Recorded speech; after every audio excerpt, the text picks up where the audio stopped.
வணக்கம். ஆர்பிகே கிச்சனுக்கு உங்களை அன்புடன் வரவேற்பது ஈஸ்வரி பாலகிருஷ்ணன். நாம இன்னைக்கு அரைக்கீரை கடைசல் எப்படி பண்றதுன்னு பார்க்கலாம். ஒரு கட்டு அரைக்கீரை கிளீன் பண்ணதுக்கு அப்புறம் 4 கப் இருக்கு. பாசிப்பருப்பு அரை மணி நேரம் தண்ணியில நனைச்சு ஊற வச்சிருக்கு. புளி நனைச்சு வச்சிருக்கு.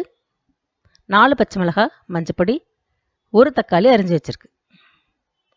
தாளிக்கிறதுக்கு கடுகு, உளுத்தம் பருப்பு, சீரகம், வரமிளகாய், கருவேப்பிலை, சின்ன வெங்காயம், பூண்டு. அரை மணி நேரம் ஊற வச்ச பாசிப்பருப்பை தண்ணியை வடிச்சிட்டு குக்கரில் போட்டுக்கலாம். மஞ்சப்பொடி போட்டுக்கலாம். 1½ கிளாஸ் தண்ணி விட்டுக்கலாம்.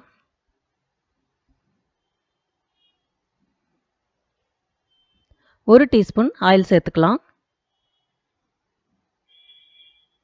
இப்போ நாம ஸ்டவ் ஆன் பண்ணிட்டு தண்ணி கொதிக்கிற வரைக்கும் ஸ்டவ்வை மீடியமில் வச்சுக்கலாம். தண்ணி கொதிச்சிருச்சு. இப்போ ஸ்டவ்வை சிம்மில் வச்சுட்டு பருப்பை ஓப்பன்லேயே வேக விடலாம். நல்லா மலர வேகணும்.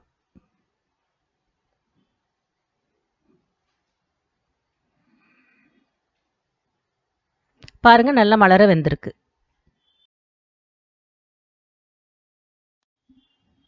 இப்போ அரிஞ்சு வச்ச தக்காளியை சேர்த்துடலாம். ஊற வச்ச புளியையும் சேர்த்துடலாம்.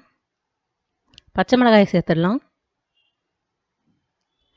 கழுவி வடிகட்டி வச்ச கீரையும் சேர்த்துடலாம். அரைக்கீரைக்கு மட்டும்தான் புளி சேர்க்கணும். புளி சேர்த்தா தான் கீரை டேஸ்ட்டாக இருக்கும். இப்போ நம்ம நல்லா கிளறி விட்டுட்டு மூடி போட்டு மூடி ஒரு 2 விசில் சத்தத்துக்கு வேக வச்சு எடுத்துக்கலாம்.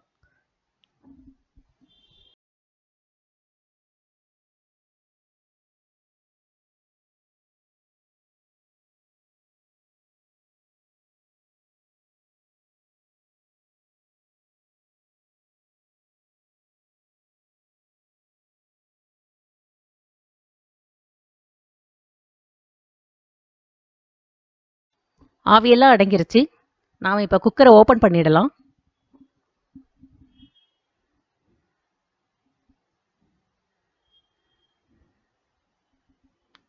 தேவையான அளவு உப்பு சேர்த்துக்கிறேன். உப்பு இப்போ தான் சேர்க்கணும். நான் ஒரு பிளெண்டர் வச்சு மசிச்சுக்கிறேன். நம்ம வீட்டில் உள்ளவங்க எப்படி மசிச்சு கொடுத்தா சாப்பிடுவாங்களோ அதுக்கு தகுந்த மாதிரி நம்ம மசிச்சுக்கலாம். மிக்சியும் யூஸ் பண்ணலாம், மத்தும் யூஸ் பண்ணலாம். மிக்சி பிளெண்டர் யூஸ் பண்ணும்போது காரம் கம்மியாக இருக்கிற மாதிரி பார்த்துக்கணும். இதனால் சத்து எதுவும் குறையாது, டேஸ்ட் கொஞ்சம் வித்தியாசப்படும். 2 டேபிள் ஸ்பூன் ஆயில் விட்டு ஆயில் காஞ்சதும் விதையில்லாமல் கிள்ளி வச்ச வரமிளகாயை சேர்த்துடலாம். இப்போ கடுகு, உளுந்தம் பருப்பும் சேர்த்தாச்சு. சீரகத்தை சேர்த்துடலாம்.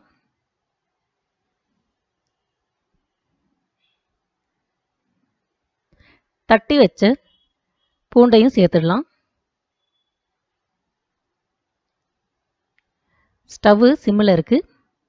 பொடியாக அரிஞ்சு வச்ச வெங்காயத்தையும் சேர்த்துடலாம். சின்ன வெங்காயம் தான் யூஸ் பண்ணுறேன். நல்லா பொடியாக அரிஞ்சுக்குங்க.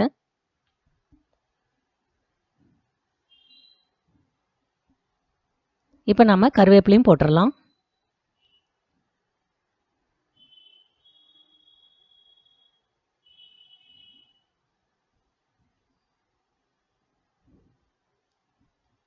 இதுக்கு மட்டும் கொஞ்சமாக உப்பு சேர்த்துடலாம். வெங்காயம் வேகிற வரைக்கும் வதக்கி விடணும்.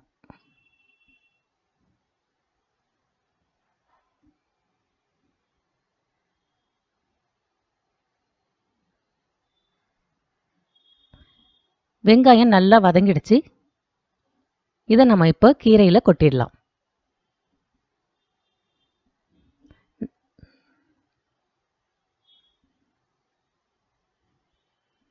நல்லா கலந்து விட்டுருங்க. அரைக்கீரை கடைசல் ரெடி ஆயிடுச்சு.